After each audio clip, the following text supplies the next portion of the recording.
with our views.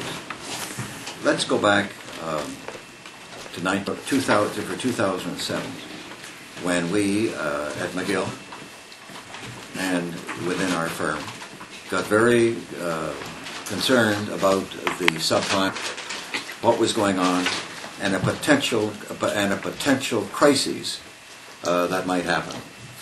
And at McGill, we reduced over a period of time our equities down from 72% to 50%.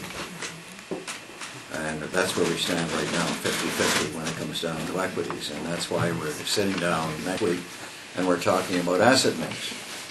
But it's very important to note that since November, we have had a remarkable market move in many, many sectors. For instance, our fund in Southeast Asia, where it just invests in Southeast Asia, is up 40% since the middle of November to date.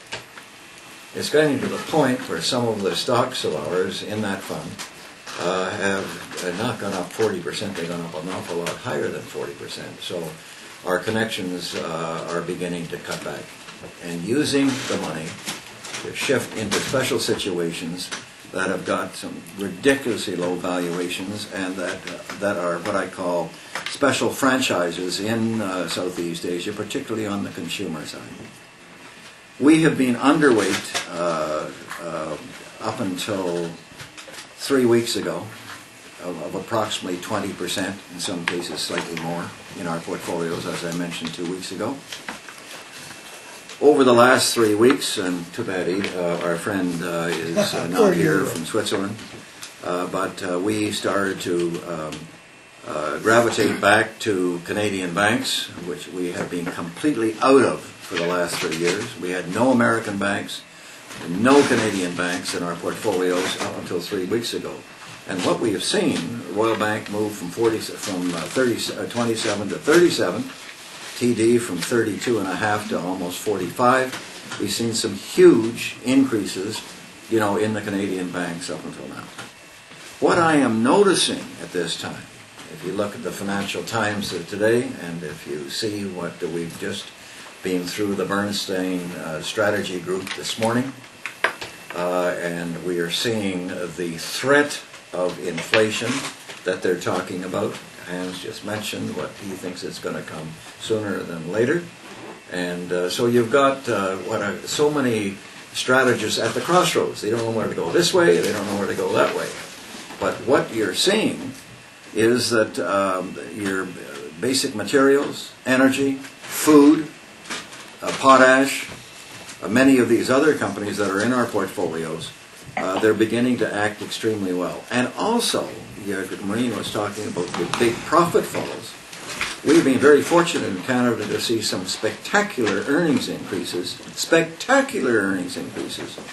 And as I mentioned to some of you a couple of weeks ago, I have used, as chairman of our policy group, the equation A plus B plus C equals total return.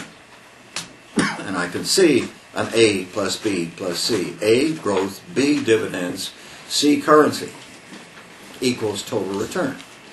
So what I'm noticing, particularly with the Bernstein group this morning at lunchtime, with their strategists, they're buying the hell out of the Canadian dollar at 79.50.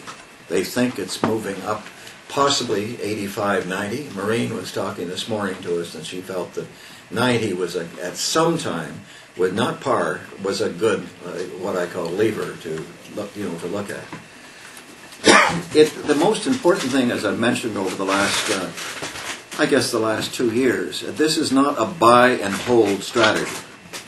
We operate on the basis of our research department, and particularly those that have been taught by Maureen, and I mean taught the patience and disciplines that she has put into some of our research people, that we have buy targets and we have sell targets.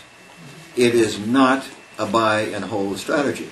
And so when we see certain sectors that get overvalued, we act and act quickly.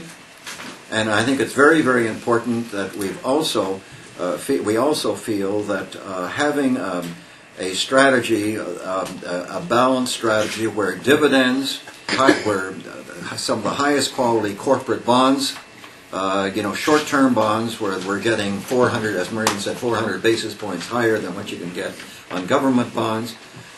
When we look around and we talk to potential clients, they're scared stiff. They've had their market they've seen the market absolutely smashed, and so therefore this special balance that we're trying to use with these people to say highest quality, special situations, the banks, few utilities, a few defensive issues, pharmaceuticals, and a few others. They're suddenly saying, my goodness, I can get a decent return, I am seeing growth, I see reasonable PE multiples. That's where we're going. Thank you, Joe. Thank you.